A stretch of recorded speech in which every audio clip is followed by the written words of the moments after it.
ou tu pagou o cachê para bater palma?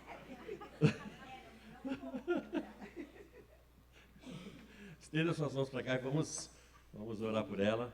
Pai, nós te agradecemos pela vida da Inês, que ela transmita a tua palavra com fidelidade aos nossos corações, que possamos sair daqui edificados.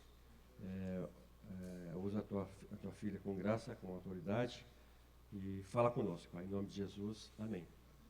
É estranho eu chamar ela de Inês. É esquisito, não chama? Nós somos casados há 44 anos e a gente se chama de Nê. Nê. Então, Inês é esquisito.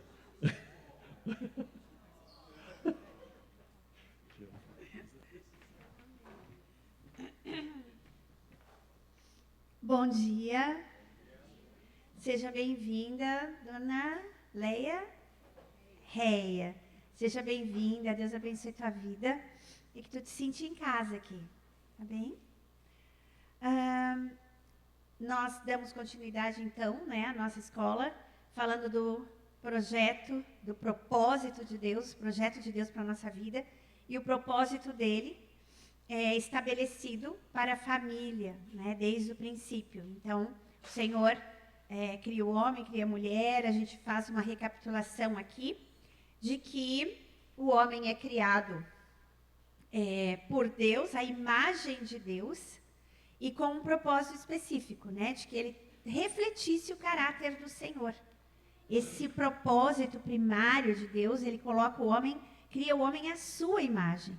Então, a ideia de Deus era que o homem refletisse o seu caráter e fizesse como ele, governasse com ele. Então, lá em Gênesis 1, 26, a gente vê que disse Deus: façamos o homem à nossa imagem, conforme a nossa semelhança. Quem tiver a Bíblia aí, pode abrir lá em Gênesis e ir acompanhando as passagens, porque é importante que a gente abra a nossa Bíblia, que a gente abra o nosso aplicativo aí, na Bíblia Online, se você tem a Bíblia, não é online, a Bíblia no aplicativo, é isso? No dispositivo. Aí você abre aí o seu dispositivo ou pegue a sua Bíblia em papel e possa acompanhar ali a palavra de Deus, para que a gente se torne também uma pessoa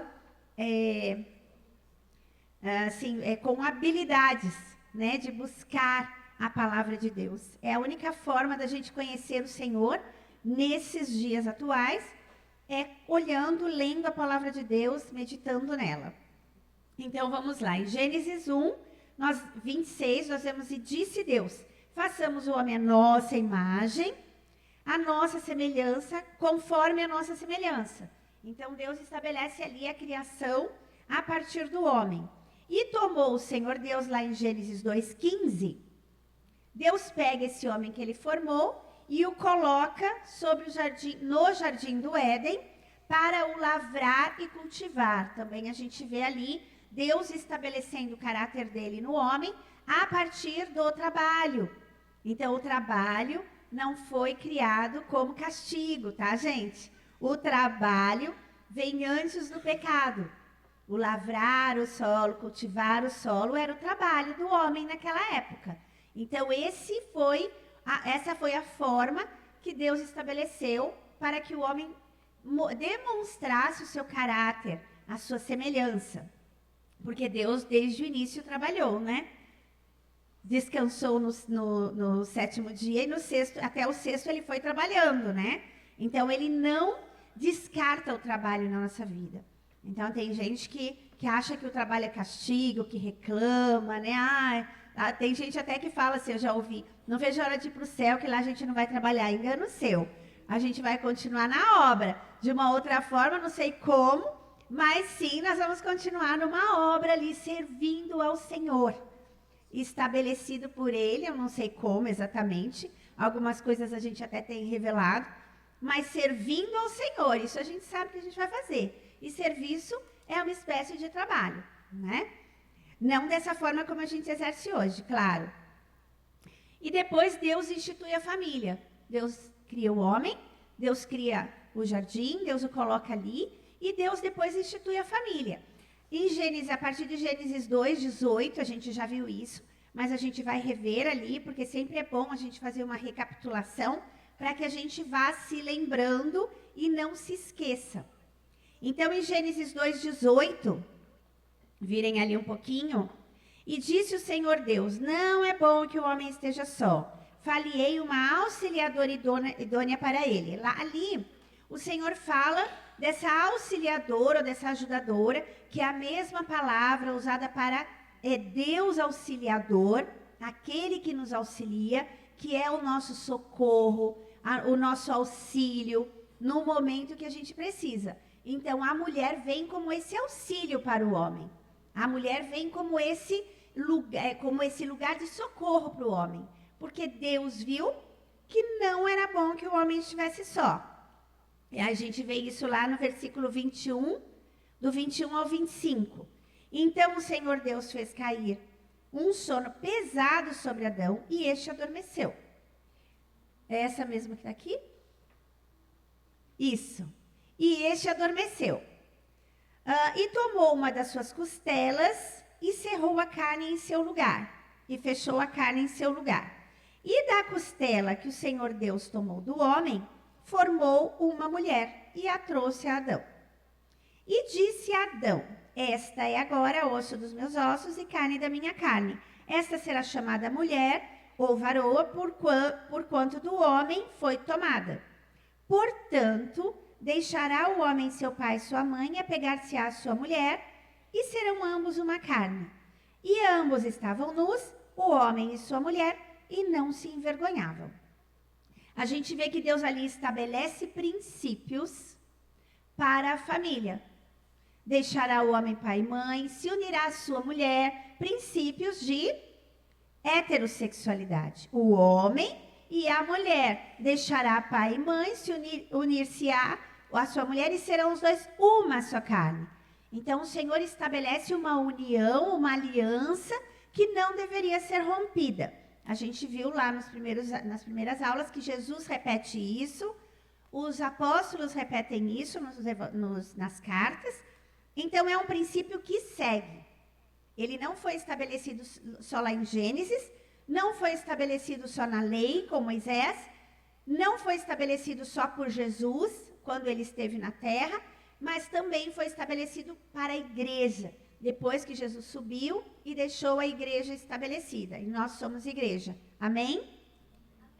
Então, esses princípios são para nós. E o de aliança, né, e de reprodução, porque o homem também precisaria multiplicar. A gente vê isso em Gênesis 1:28. Deus os abençoou e Deus lhes disse, homem e mulher, frutificai e multiplicai-vos, e enchei a terra, e sujeitai-a, e dominai sobre os peixes do mar, sobre as aves do céu, e sobre todo animal que se move sobre a terra. O Senhor estabeleceu princípios, o Senhor deixou ensinos, o Senhor orientou sobre como fazer. Então, era para eles se relacionarem sexualmente e fazerem uma família, se casarem, desenvolverem uma aliança e se multiplicar. E também o Senhor ensina esse caminho, né? Como vocês devem conviver. E ambos, homem e mulher, eles acabam se afastando de Deus, né? Porque Deus também estabeleceu limites. Deus também disse a eles como eles deveriam viver, o que eles deveriam fazer, mas até onde eles poderiam ir. O Senhor estabelece limites, ali como um pai cuidadoso, né? Ele já disciplina os seus filhos. A palavra disciplina, ela não vem de castigo, tá, gente? A palavra disciplina significa ensino. Então, quando eu falo assim, eu vou disciplinar os meus filhos, eu vou disciplinar as pessoas, é para ensinar, não é para castigar. Disciplina, a palavra discípulo vem da palavra disciplina. Então, aquele que nós disciplinamos se torna nossos discípulos. Esse é o significado da palavra disciplina. Tem muita gente que usa para castigo, mas não é. Tá? É outra coisa. Então, disciplina, o Senhor já estabelece ali antes do pecado. Ele ensina os seus os seus filhos, a sua criatura, a respeitá-lo e obedecê-lo e fazer conforme a sua vontade, né? Então, ele diz ali para eles, em Gênesis 1, deixa eu ver o versículo que eu não coloquei aqui no meu, mas ele estabelece que de toda árvore, cadê? Vamos lá, quem achar primeiro me diz. Então, é Gênesis 2. Eu não sei tudo de cor, tá? Por isso que eu disse que a gente tem que ir lá na palavra. Olha lá, ó, no versículo 9, Gênesis 2, 9. Não? Ele cria em Gênesis 2:9 as árvores, né? E ele coloca a árvore da vida no meio do jardim e a árvore do conhecimento do bem e do mal. E aí ele pega o homem no versículo 16, 2:16, e ele diz assim: então o Senhor Deus ordenou ao homem: podes comer livremente de qualquer árvore do jardim, mas não comerás da árvore do conhecimento do bem e do mal, porque no dia em que dela comeres, com certeza morrerás. Então, ali Deus estabelece o limite. Não comam. Ele não disse não se aproxima, mas ele mostrou a árvore da vida, mostrou tudo. O Senhor não escondeu nada. Assim como a gente não deve esconder nada, porque o Senhor não esconde nada de nós. Tudo que nós precisamos saber para a nossa vida, para o nosso bem viver, para a nossa casa, está escrito e revelado na palavra. Amém? Mas aí, ambos, homem e mulher, caem em pecado. Eles não resistem à tentação e eles se afastam de Deus. Vamos ver lá em Gênesis 3, versículo de 4 a 8. A gente vai ler todos, tá? Então a serpente disse à mulher: certamente não morrereis.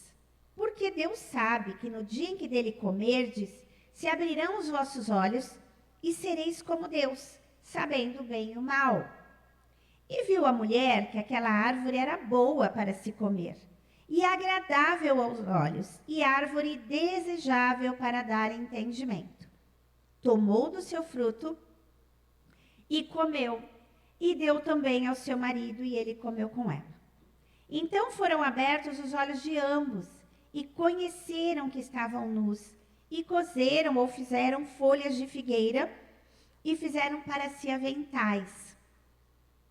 E ouviram a voz do Senhor Deus que passava no jardim pela viração do dia, e esconderam-se Adão e sua mulher da presença do Senhor Deus, entre as árvores do jardim. A gente vê ali que quem se afasta é o homem e a mulher de Deus. O pecado traz isso para nós. O pecado, quando a gente erra, quando a gente comete qualquer erro, mesmo que não seja uma coisa grave, a gente dá uma fugida. A gente foge de Deus primeiro e depois a gente foge das pessoas. A gente evita se encontrar, a gente evita o confronto, a gente evita olhar para o nosso erro. Aliás, a gente evita até se olhar no espelho. Às vezes a gente nem quer se olhar muito, né? Existe uma linha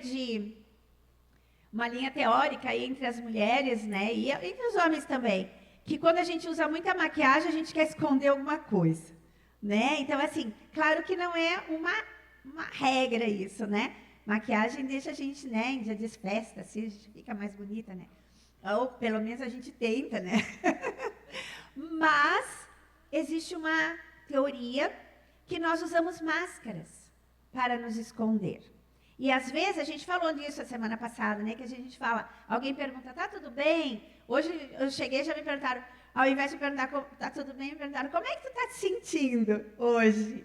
E é a melhor pergunta, né? Porque se eu pergunto, tá tudo bem, a gente vai dizer o quê? Ah, tá tudo bem. E a gente acaba mentindo, né? Tá tudo bem, irmão, tá tudo bem, colega. Lógico que a gente não vai expor nossa vida para todo mundo, né? Mas a gente sabe quando a gente precisa esconder alguma coisa, né? E a gente acaba escondendo, não fala tudo. Bom, enfim, o homem aí começa o esconde-esconde de Deus, né? Então a gente começa a descobrir que os nossos pecados é que nos afastam do Senhor. Porque o Senhor providencia a salvação. Ele vai atrás do homem. Ele procura esse homem. Ele vai ali com todo o cuidado procurar aquele que pecou contra ele. Eles desprezaram o ensino de Deus. E mesmo assim o Senhor foi lá, né, buscar aquele homem, aquela mulher. Onde é que vocês estão? Claro que ele sabia de tudo. Mas ele foi lá para saber o que estava acontecendo. Às vezes a gente, quando nós temos alguém que nos magoa, que nos fere, a gente fala assim, não quero nem mais falar com essa pessoa. Vou cancelar ele, vou bloquear, não quero mais falar. E a gente não quer saber. A gente não quer nem os motivos. A gente não pergunta, como é que tu está se sentindo tendo me feito mal? Né? Como Deus, por que vocês estão escondidos? Está fugindo de mim por quê, homem e mulher? O que aconteceu? Claro que Deus sabia. E claro que às vezes a gente sabe. Mas a gente não vai lá saber. A gente não vai tentar a reconciliação. E era só isso que o Senhor queria. A reconciliação. Ele queria o arrependimento, ele queria a confissão. Ele queria que se falasse com a sua boca. E foi o que o Senhor fez. Ele começou a providência da salvação. E aí lá em Gênesis 3,15, o Senhor diz para a mulher, vamos lá ler. O que é que o Senhor diz para a mulher? Não, ele diz para a serpente, quando ele pergunta para o homem, né? Homem, o que aconteceu? O homem fala, ai, nós ouvimos a tua voz, fiquei com medo, com vergonha, né? Os nossos sentimentos, que a gente conhece bem, e me escondi. E por que tu te escondeu?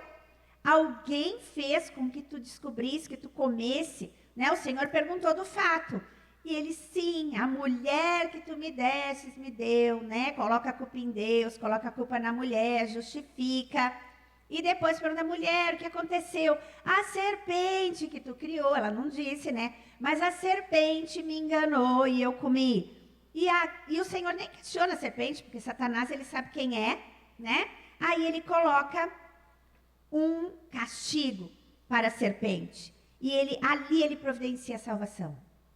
Em Gênesis 3,15, e o Senhor diz assim, serpente, porém inimizade entre ti e a mulher, e entre a tua semente e a sua semente. Esta te ferirá a cabeça, e tu lhe ferirás o calcanhar. A gente vê essa profecia lá em Romanos 16:20, quando diz que, como a igreja, nós esmagaríamos a cabeça da serpente. Né? Então, nós... coloca Romanos 16:20 para mim, por favor. Que é uma música, né? Não tem um rockzinho aí que canta, né? Esmagará, não é que é? Esqueci. De paz, esmagará, o diabo sim esmagará, debaixo dos vossos pés. Então, a gente tem essa profecia lá. Tu arregalou o olho? Tem alguma coisa, amor? Não? Tá. Então, assim... Tô indo no caminho, tá certo? Tá, então tá bom. Então, a gente vê a promessa de Deus que seria estabelecida e ele falou lá. Ninguém entendeu nada. Claro que Adão e Eva, a serpente sabia, né? Sabia sim. Ela falou, o que vai acontecer aí? Porque o diabo, ele não é onisciente. Ele não é onisciente. Ele não sabe o que vai acontecer depois. Por isso que ele fica repetindo as mesmas coisas. E a gente sabe que ele usa sempre as mesmas estratégias. Ele está sempre tentando nos enganar e pegando a gente pela cobiça dos olhos, pela cobiça da carne, pela soberba da vida. Então ele está sempre usando as mesmas estratégias. Ele fez isso com Jesus. Imagina se não fará conosco. Então, né? E aí o Senhor avisa isso para a serpente, né, para Satanás, diz o que ele vai fazer.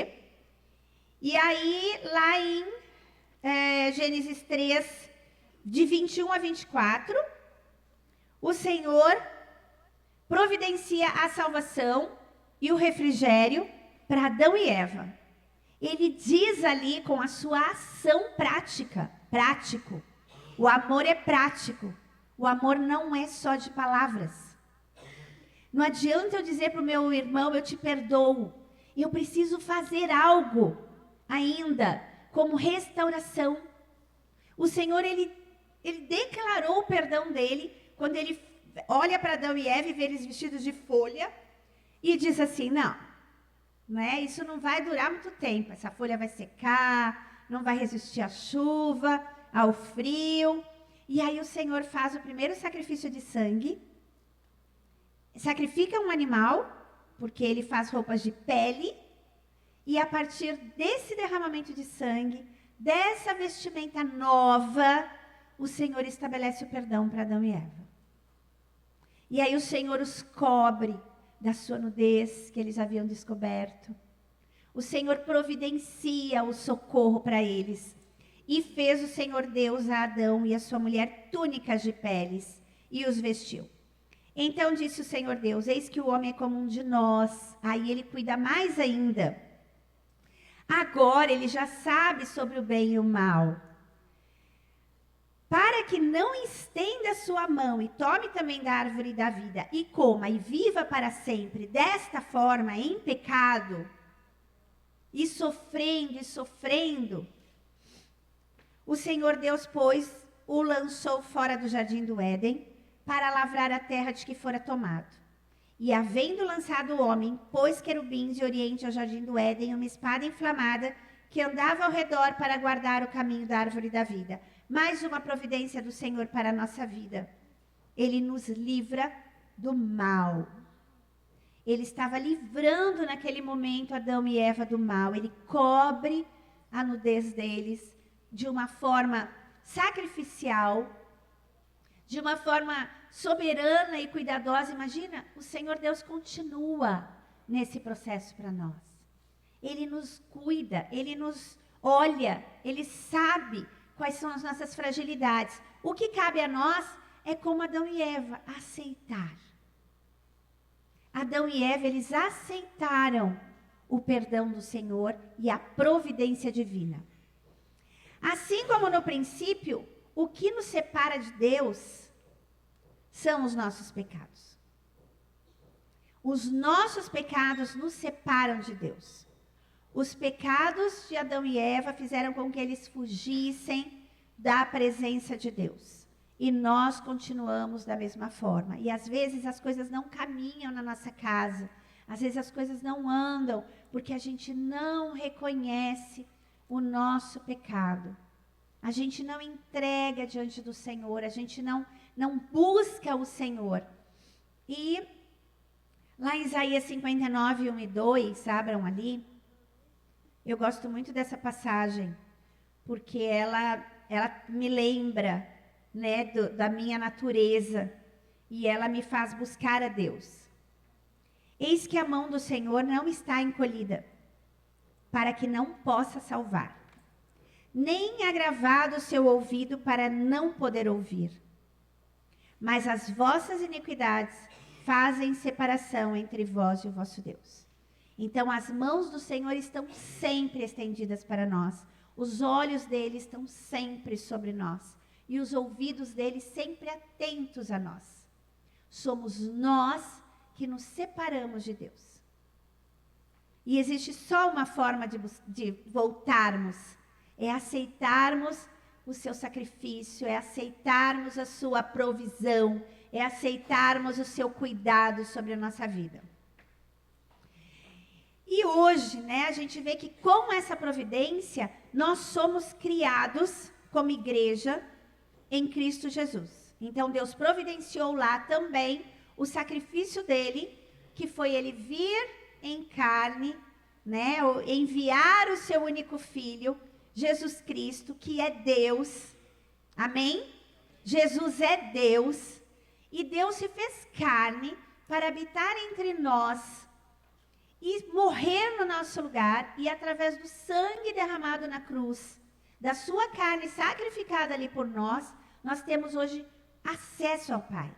Comunhão com o Senhor. A gente não precisa ficar sacrificando animal, como era no Novo Testamento. Derramar o sangue de uma ovelha, né? Uma ovelha que fosse bem cuidada, sem defeitos, né? Agora a gente tem o sem defeito, que morreu por nós, o sem pecado, que morreu por nós, que a nossa imagem, nossa semelhança de carne e sangue, veio para viver e sofrer, assim como nós, em carne e sangue, para nos mostrar que Ele nos ama. Amém? E a partir daí nós somos igreja de Cristo. Quando nós, lá como diz em João 1,12, nós somos feitos filhos de Deus aos que creem no seu nome. Você crê no nome de Jesus? Você crê no sangue de Jesus derramado na cruz no seu lugar? Você crê no perdão entregue por Ele, por você? Amém? Então nós somos novas criaturas em Cristo Jesus. Mas para que nós somos essas criaturas? Hoje o nosso tema é vida com Deus. Como ter vida com Deus na nossa família. Então vamos lá em Efésios 2. Vamos ler todo. Vamos ler só 2 versículos.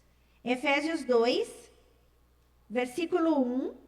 Mas leiam em casa, tá? Anotem aí para ler todo Efésios. Esse livro é maravilhoso.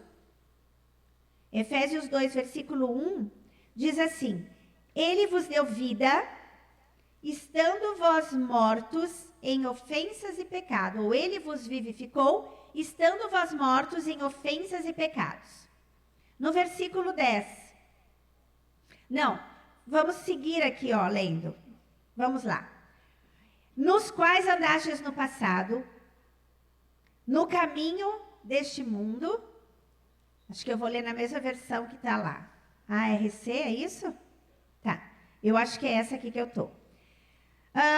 Em que no outro tempo andaste segundo o curso deste mundo, segundo o príncipe das potestades do ar, do espírito que agora opera nos filhos da desobediência, entre os quais todos nós andávamos nos desejos da nossa carne, fazendo a vontade da carne e dos pensamentos. E éramos por natureza filhos da ira, como os outros também.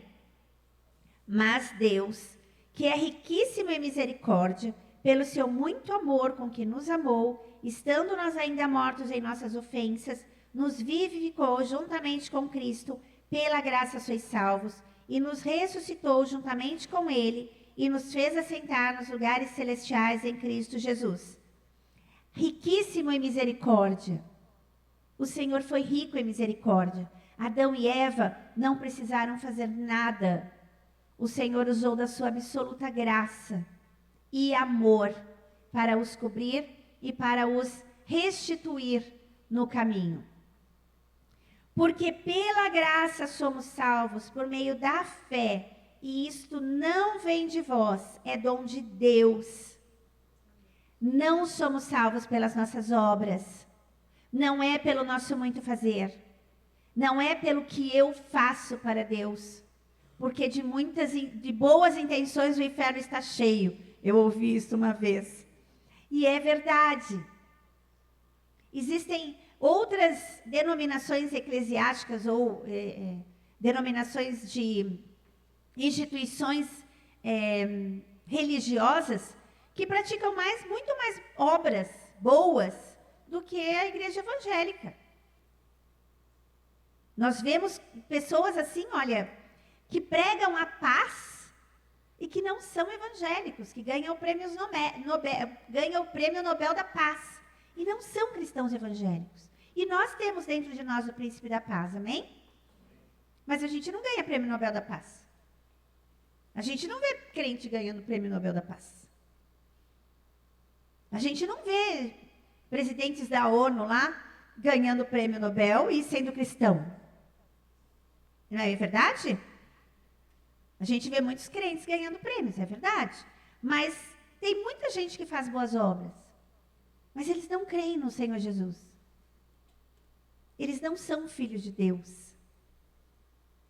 Pela fé no Senhor Jesus. Então não é isso que estabelece a nossa salvação. O que estabelece a nossa salvação, a nossa identidade como filhos de Deus, é a fé no Filho de Deus, Jesus Cristo, nosso Salvador. Amém? Não é por obras, como diz aqui em Efésios, para que ninguém se glorie. Porque se fosse por obras, a gente ia dizer, lá em casa é tudo uma bênção. Porque a gente não para de orar, a gente não para de fazer a boa obra, a gente não para de ler a Bíblia, assim, ó, é tudo uma bênção por causa do que a gente faz. A gente acaba se gloriando. Eu sou uma excelente mãe. Eu faço tudo como está escrito na Bíblia. Então, por isso, os meus filhos não se desviaram. É por isso, será? Não depende de nós. Não depende de nós. É o Senhor. Enquanto eu achar que depende de mim, eu vou dar errado, porque nós temos muitos defeitos na nossa vida. Nós temos muitos defeitos em nós. E sim, a gente vai errar como mãe, como pai, como filho, como avó, como avô, como dinda, como dindo. A gente vai errar, porque a gente não acerta o tempo todo. Mas o Senhor é o único que pode mudar o caráter, mudar o pensamento e fazer o milagre dentro de cada um de nós. Amém? Então, a palavra diz isso, né? Porque senão a gente ia começar a se gloriar. Aí, no versículo 10, diz uma coisa bem legal. Porque somos feitura sua, criados em Cristo Jesus, para as boas obras. Mas aqui fala de obras. As quais Deus, preparou para que andássemos nelas. Quais são essas obras? Que obras são essas? Então, assim, mas Inês, você está falando que eu não sou salvo pelas obras, mas pela fé. É verdade. Mas a fé sem obras é morta. Porque senão eu ia dizer assim, eu tenho liberdade então só para aceitar Jesus e tudo bem. E aí, o que é que eu vou fazer? Como é que eu vou estabelecer a vida com Deus na minha casa se eu não praticar o que eu aprendo com Deus? Então, as obras não me salvam. O que me salva é a fé. Mas por essa fé, por esse amor de Deus derramado no nosso coração, a gente vai praticar boas obras, porque a gente vai ser constrangido pelo amor dele. E é isso que faz com que eu seja marcado por ter uma vida com Deus. É aí que as pessoas vão olhar para mim, na minha casa primeiro, porque não adianta você ter uma vida com Deus e ser um exemplo na igreja, tá? Já vou te dizendo. Se tu tá sendo um exemplo só na igreja e só fora da tua casa, se lá no trabalho tu é o melhor profissional, se na igreja tu é a pessoa que serve na portaria, serve na mídia, serve na cozinha, serve nos banheiros, vai em todo lugar aqui, tá o tempo todo aqui, vem nas terças e quintas, 6 horas, fecha a igreja. Mas se tu não é um exemplo do Senhor no teu primeiro ministério, que é a família, cara, tu é pior que o incrédulo. É isso que a palavra de Deus diz. É pior que o incrédulo. Então, essa responsabilidade que Deus estabelece lá no princípio em Gênesis, que é na família que começa tudo, eu preciso parar e pensar, é na minha casa que começa tudo. Como filho, como pai, como mãe, como esposo, como esposa, como vó, avô, como qualquer função que tu exercer na tua casa. Começa ali. Então, nós ministramos com casais, né? A gente sempre pensa isso, né? Em 1 Timóteo 5,8. Mas se alguém não tem cuidado dos seus, e principalmente dos da sua família, negou a fé e é pior que o infiel. Então, a gente ministrando com casais, às vezes a gente recebe, né, uma questão ou outra, assim, mais séria, e a gente sempre pergunta, como é que está a sua vida com Deus? Como é que está a sua comunhão com Deus, seu relacionamento com o Senhor? Não é uma regra, tá? Mas normalmente as pessoas já se afastaram do Senhor. As pessoas já cometeram um erro ali, já causaram um dano na esposa, no esposo, no filho, na filha, e já deu um passo para trás. O passo para trás é não reconhecer o seu erro e não pedir perdão. E não buscar o perdão de Deus, e não confessar o seu pecado. E não ouvir o Senhor, porque o Senhor fala com a gente. Às vezes a gente não quer ouvir. Às vezes eu dou umas birras lá com o Alberto, e aí o Espírito Santo já vem assim, ó, tu tá errada, e eu tô nada? A gente faz isso com Deus. Tô nada, Senhor. Olha só. E o Espírito Santo vem, com todo amor, fala assim, tu precisa ir lá. Tu precisa ir lá, conversar com ele. Vai lá olhar para a carinha dele. E aí eu, Senhor, eu vou te obedecer, mas eu não quero. E aí quando eu olho, vem o Senhor constrange o nosso coração. E é um exercício, gente. Eu preciso estar atenta à voz de Deus. Nós precisamos. Porque o Espírito Santo, se a gente não ouve o Espírito Santo, o Senhor sempre manda alguém. Sempre manda. O Senhor é fiel. Ele quer o nosso bem. Então, assim, vem um irmão. E aí, tudo bem contigo? Como é que está se sentindo hoje? Eu preciso entregar, eu preciso confiar. Eu preciso, entrega a sua preocupação, Inês. Hoje eu estava preocupada. O Ricardinho perguntou, como é que está se sentindo? Estou preocupada. Então, eu preciso entregar. É um exercício contínuo que a gente precisa fazer. Mas a tendência é dar um passo para trás. Eu preciso resolver essa questão. Eu estou preocupada, eu preciso fazer alguma coisa. Porque senão eu vou ficar mais preocupada e mais preocupada. Entrega. Confia. Isso foi para mim, tá? Mas é assim o nosso exercício todos os dias e todos os momentos da nossa vida. Senão a gente não consegue, E aí a gente vê que um princípio para não pecarmos, para não nos afastarmos de Deus e nos protegermos, está escrito lá, é um princípio, tá? Tiago 4:7. Tiago 4:7, que o Senhor já falou lá para Adão e Eva, não chega, olha, não come dessa árvore, Porque o Senhor já disse no dia, No dia, então ele já sabia que ia acontecer. Mas lá em Tiago 4:7 está escrito assim, submetei-vos a Deus e resisti ao diabo, e ele fugirá de vós. A Eva não conseguiu resistir ao diabo. E muitas vezes a gente não consegue. E o diabo, ele não age como um monstro. Ele não vem assim falando para ti, ele vai falando que tu tem razão. Ele vem te enganando. Ele vem te dando razão, ele vem te enchendo de poder, te empoderando, te dizendo que o que tu está pensando é certo, tu precisa ser feliz. Tu tem razão, tu tem que ir lá e argumentar, fala mesmo. Abre tua boca, não deixa de falar. E fala de qualquer jeito, não usa uma comunicação não violenta. Se tu for violento, a pessoa mereceu. Mas resistir ao diabo é dizer assim, não vou fazer dessa forma. O que Deus me disse é diferente disso. O Senhor Jesus resistiu ao diabo. E o que o diabo fez? Fugiu dele. E a palavra diz lá em João 4, Mateus 4. A tentação de Jesus é João 4, Mateus 4. Lucas 4. Mateus? Ai, meu Deus, vamos lá. Mateus, Eu pensei que fosse... Então, Jesus foi conduzido ao deserto. Mateus 4. E aí, lá, o Senhor Jesus resiste o diabo, ele foge do Senhor, ele vai embora até momento oportuno. Ou seja, ele vai voltar.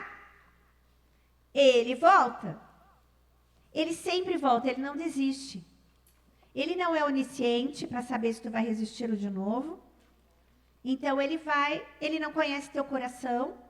Ele sabe naquele momento como tu resistiu. Não adianta ficar tentando o Ricardinho, que ele não vai ceder. Ele não vai fazer isso. Posso colocar qualquer tentação. E a tentação, gente, é naquilo que a gente é fraco, tá? Se tu é uma pessoa impaciente, ele vai te tentar na tua paciência. Se tu é uma pessoa intolerante, ele vai te tentar naquilo. Se tu é uma pessoa fraca para vício, ele vai te tentar naquilo. Não adianta o diabo aparecer para mim com todas as drogas do mundo. Eu nunca usei drogas na minha adolescência, que eu era mais vulnerável. Não é agora que eu vou usar, Nem quando eu estava separada do Alberto, que eu passei por uma depressão profunda. Nem medicação para depressão eu usei, porque eu não tenho essa predisposição. Então ele não vai me tentar nisso. Isso para mim não é uma tentação. Mas outras fraquezas, sim, ele vai saber como me tentar. Por exemplo, na ansiedade, na preocupação, ele vai me tentar. Ele vai me provocar. Ele vai criar situações para me tirar do prumo, para me tirar da dependência de Deus. Porque nisso eu sou fraca. Então, ele vai me tentar naquilo que eu tenho dificuldade para me manter firme no Senhor. Eu sou uma pessoa irada. Ele vai pisar no teu calo, para tu perder a noção e deixar o Espírito Santo de lado, descer da cruz e ir lá, quebra a cara da pessoa. Responde de qualquer jeito. Cria um caos na família. As crianças são sensíveis. Os adolescentes são sensíveis. Vai tentar naquilo. Eu tenho, quando a gente fala de vício, né? A gente não fala só de drogas, mas a gente fala de internet, a gente fala de TV, séries, né? De tempo, pouco tempo de qualidade com as pessoas, porque eu fico envolvida em outras coisas. Trabalho, tem gente que é viciada em trabalho. Tem gente que é viciada em estudo. Acreditem. A pessoa é super estudiosa, mas não é só super estudiosa, ela é uma viciada em estudo. Ela não faz outra coisa na vida. Tudo ela pesquisa, tudo ela estuda, faz nada. Isso também é uma coisa que precisa se pensar. Um princípio para não pecarmos, então, é esse. Enquanto famílias, como é que a gente pode nos submeter a Deus? Eis o ponto. Como é que a gente vai se submeter a Deus? Resistindo ao diabo. Vamos lá. No Salmo 119, de 9 a 11, ou 9 e 11. Como purificará o jovem o seu caminho? Observando segundo a sua palavra. E no versículo 11, escondi a tua palavra no meu coração para não pecar contra ti.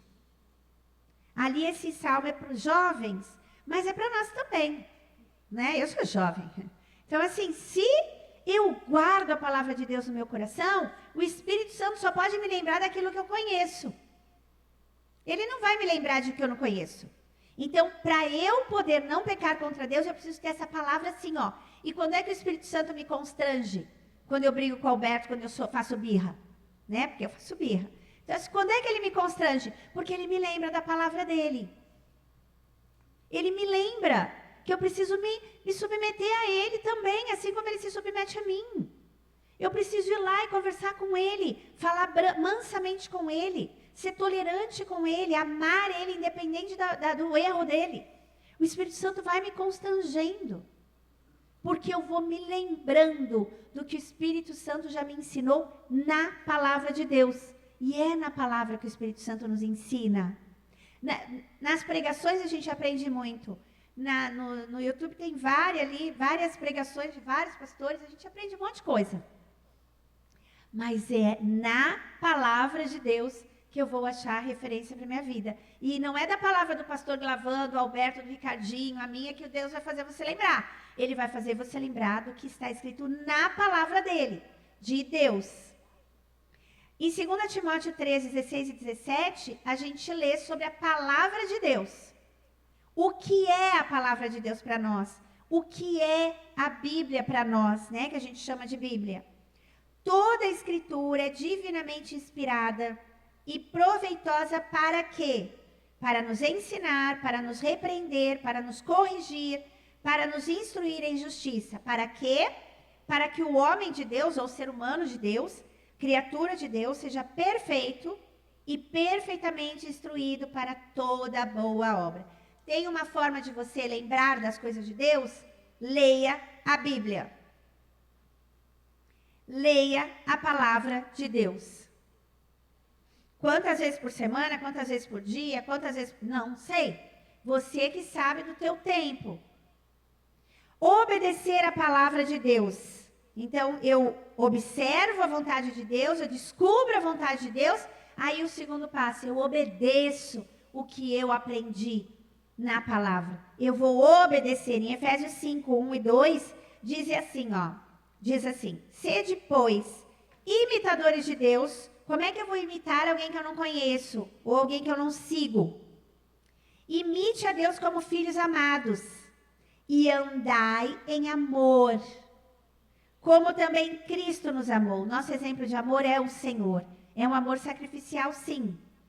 E se entregou a si mesmo por nós em oferta e sacrifício a Deus em cheiro suave. O amor não levantou as bandeirinhas hoje, tô... Outra coisa, terceiro. Aproveite o tempo. Tempo de qualidade com a sua família. Em Efésios 5, 15, diz assim, ó, portanto, vede prudentemente como andais. Presta atenção da forma que tu está andando na tua casa. Não como nécios ou ignorantes, que não conhecem a verdade, mas como sábios, que conhecem a verdade. O sábio não é aquele que sabe. O sábio é aquele que tem o conhecimento e pratica. O que tem o conhecimento é um conhecedor, é uma pessoa que tem conhecimento. Agora, o sábio é o que conhece e pratica. Então, sejam sábios. E olha o versículo 16. Aproveitando ou remindo o tempo, porque os dias são maus. Aproveite o tempo que vocês têm em família. Não é só fazendo as coisas para Deus fora de casa. Gente, o primeiro lugar que você precisa servir é na sua casa. Pergunte, conversem mais. Como é que você está se sentindo, mulher? Como é que você está se sentindo, homem? Eu estou te servindo como o Senhor te serviria? Filho, filha, eu estou te servindo como Jesus te serviria? Tu vê Deus na minha vida? Tu vê o Senhor na minha vida? É uma pergunta importante. Pode ser constrangedora. Pode ser que a pessoa diga assim, mais ou menos. E aí tu precisa abrir mais ainda o teu ouvido. E não ficar brava com a pessoa. Estou fazendo tudo que eu posso e tu não vê Deus na minha vida? Não, porque tu pode estar enganado com tudo que tu está fazendo. Tu pode estar tentando fazer do seu jeito. E não do jeito que aquela pessoa necessita. Lembra da aula passada? Necessidade? A necessidade do outro passa pela nossa empatia. Eu preciso entender o que é melhor para o outro. O que o outro precisa. E não o que eu acho que tem que ser. E eu preciso entender a necessidade do outro. Amém? Amém? Tempo de qualidade. É tempo de conversa, não é a quantidade do tempo, tá, gente? Não é a quantidade. Porque às vezes a gente não dá tempo mesmo de ficar muito tempo. Mas quando tu tá, faça o melhor. Não chega em casa e já vai na TV. Não chega em casa e vai fazer as coisas que tu quer fazer. Vai lá conversar com os teus filhos, né? Tira os filhos do quarto um pouquinho. Joga um jogo de mesa. Sabe, aquelas coisas que antigamente, agora está em alta, de novo. De jogar coisas na mesa. Aqueles jogos de tabuleiros, né? Que são muito legais. E isso cria um vínculo. Aí trabalha a frustração, porque quem perde tem que lidar com a perda. Né? E aí você vê como o outro reage. Não sabia que não sabia perder. Não sabia porque nem jogava, né, com a pessoa. Né? E aí tem o sede humildes uns com os outros, o próximo passo, né? Sejam humildes uns com os outros. Não queira saber tudo, tu não tem a verdade. Quem tem a verdade é o Senhor. E é nele que a gente tem que buscar essa verdade. Não é porque o homem é o cabeça, a mulher é o corpo, que o homem tem a verdade. Quem tem a verdade é o Senhor. A última palavra é do homem. O homem é um baita do insensato, de um nécio, não conhece a Deus e quer dar a última palavra. Se acha. Não tem humildade. Só de dizer assim, eu que mando, deu, acabou para ti. Porque quem manda é o Senhor. É o Senhor, tem que ser o Senhor o cabeça. Quando o homem reconhece que o Senhor é o cabeça, o Senhor é que manda. Então já colocou a humildade ali. Em Efésios 5, 21 diz, sujeitando-vos uns aos outros no temor do Senhor. Quando os dois se sujeitam no temor do Senhor, pronto. Humildade. Ah, mulher, isso que está fazendo não é legal.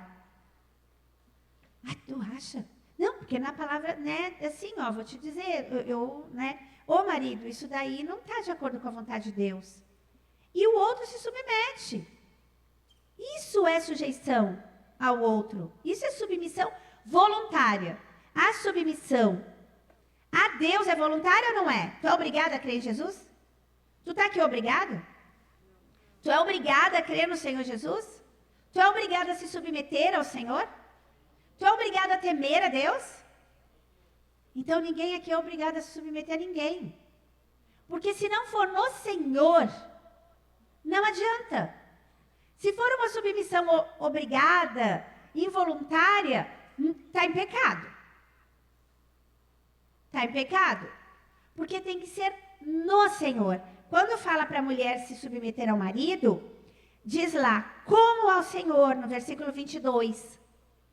Como ao Senhor. E no 33, a mulher reverencia o marido como ao Senhor. É sempre como ao Senhor. Então, se a mulher não aprendeu a ser submissa a Deus, não vai saber ser submissa ao marido.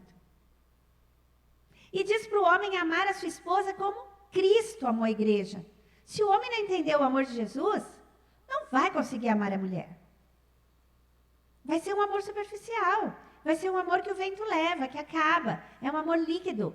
Que na primeira dificuldade, deu. Troco, substituo, vazou. Então, filhos, prestem atenção à promessa. Obedeçam aos pais como ao Senhor.